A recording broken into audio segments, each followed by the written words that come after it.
Welcome to the December 16th meeting of the Board of Education.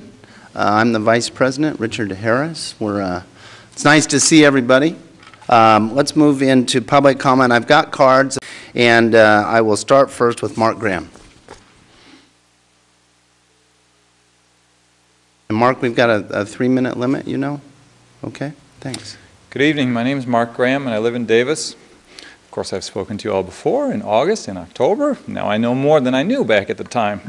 But for those who haven't heard, the 25 Teachers Salaries campaign is about trading bombs for teachers. It's a campaign that ultimately will bring billions of dollars back into California for hiring teachers and other K-12 educators. It will replace thousands of jobs that were lost in the last 4 years and improve the quality of education. And we're asking for your support. Speaking of support, I want to tell you some exciting news. The Davis Teachers Association has endorsed the idea of this campaign, or me being able to talk to the teachers at their school sites. I think I've stated that correctly. There we go. And then I also spoke to Mr. Roberson. Thank you for your permission, which you told me last Friday, to go ahead and begin the contacts to make those communications happen. That's going to be a big step. The one school where I've been able to do that is Birch Lane Elementary, and I have a copy of a few petitions that we've gathered. 17 teachers from Birch Lane Elementary School have signed this petition to the California legislature, and this is asking the legislature to pass this resolution that we've written, and that's the thing that we're also asking the board to do, ask the legislature to pass this resolution. I'm going to leave a copy of this for you. Speaking of whether we can do this, I didn't know this when I talked to you in October or August, but the board, as I've emailed to you, there's Board Policy 1160 on political processes, which really clearly says that you can do what we're asking you to do. At first, there was some confusion as to whether the board could really get involved in state and federal legislation, but it's clear that it can. And from my conversations with Penny Pyle, the board has really not done this, and these are things that it says the board shall do, not the board may do. The Board of Education has a responsibility to actively advocate fiscal and public policy that supports the district, schools, and the children in the community.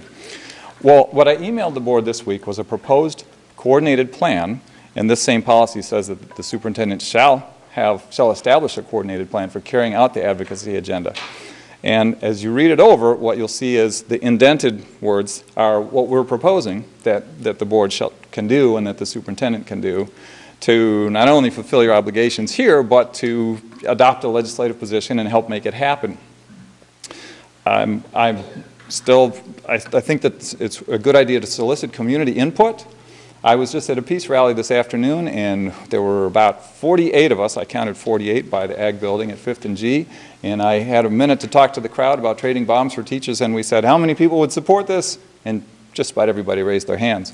But if you ask the parents, the teachers, the administrators, and the students in the school district, do they support the board? Do they want the board to support trading bombs for teachers?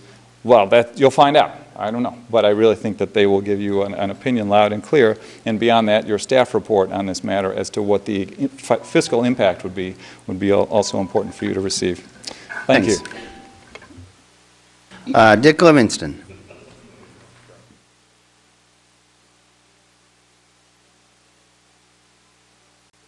Hi, I'm Richard Livingston, former teacher of the Davis Schools, former president of the Davis Teachers Association, still active in the Teachers Retired Union and the active union at Solano Community College. And I'm appalled to find out that you have bombs in the school district.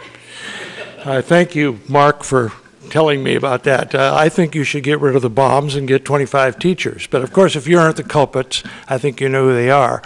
Have you seen any bombs in your classes lately, Sarah? Oh, okay, I'm glad to hear that. Now, I feel very strongly about that we have to do everything we can to get some money for the district, and there are many ways of getting it, and making more bombs and continuing to go to war and continuing to make fools of the United States is not one way of helping education. And I think that it's very important that we not only do something and make a commitment to try to get to our Congress and get to our state legislatures. As if you heard the president today, you know, if the war is going on, it isn't going to be stopped. And I think that anybody who's read or studied the Vietnam War carefully ought to know we're reliving a very bad situation, and here we are broke. So I say to you, as a former Davis teacher, as the president of Davis Teachers Association years ago, I think we have to support the union here, and we have to support things like what Mark is trying to do. Thank you very much. Thank you. Ken Wagstaff, former mayor. Thank you. I'm Ken Wagstaff, former mayor and a 44-year resident of Davis. Our kids went to school here in the Davis schools, and we as a family are very much dedicated to the excellence of this city's education system. Thank you all for serving in this capacity and for listening tonight to this public comment, which is that, you know, when you took your patriotic observance, as Richard pointed out, part of that's very important. And part of being a patriot, I think, is to understand the Constitution and to understand the rights that you have under the Constitution. One of those rights is to petition the government for redress of grievances. So we had a rally this evening over at the Agriculture building because agriculture and food safety and food research, which is pretty basic to our population, only gets 2% of the federal budget. 59% is for war and activities related to the war and military and nuclear defense and everything else, including, but it doesn't even include the CIA, which is a black budget.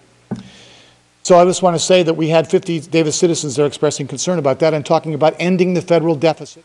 And the way you do it is by starting to trim back the 59%. The other reason I'm here is to support Mr. Graham. Mark Graham has come up with what I originally thought was a completely naive idea, which was to get some of the Department of Defense money back, into the local education budgets. Well, it's not naive when you think about the fact the Department of Defense has not been audited in recent years. And when they tried to audit it, the Congressional Budget Officer came to the conclusion that billions of dollars were missing. Kind of a situation when you think about our situation here in Davis, where we're having to give teachers notices, we're having to deal with incredible deficits, incredible problems. It is not unreasonable to say to the government that, when you're putting your audit together, maybe you ought to think about the fact that one guided bomb is $1 million, and that would bring back 25 of our teachers. So I'm here to support Mark, here to tell you about the march, and we'll be back. Thank you. Thank you, Ken. Any other public comment? As you know, the public comment is for items not already on the agenda, and that's what that was. Any other? Okay, we're going to move on. Thank you. Let's move to the next thing, which is the ceremony. Kathy Haskell. Congratulations, Richard. I know that's coming up. I'm Kathy Haskell. I'm with the Davis Teachers Association, and I wanted to thank Jeff Hudson for his continuous coverage of the education issues in our school district, and we really appreciate that, but I wanted to make one little clarification about an article that appeared yesterday. He used the word bonus to describe our proposal to give teachers a portion of the ed job monies, and I don't think that quite accurately describes what we're asking for, and it's not just semantics. So most of us do think of a bonus as something as extra money and on top of our regular pay, but teachers this year took a 2.7% pay cut, and it was something we agreed to do to help balance the district budget this year. Now that we have $1.5 million that'll be coming from the Fed jobs money and 1.4 from the extra carryover, we are actually thinking that it would be a good faith thing to restore this year's cut. Restoring the pay cut would allow the district to bring back the 5 lost days. We're all entering negotiations. That's something that could be discussed. And this action would benefit kids in our classroom.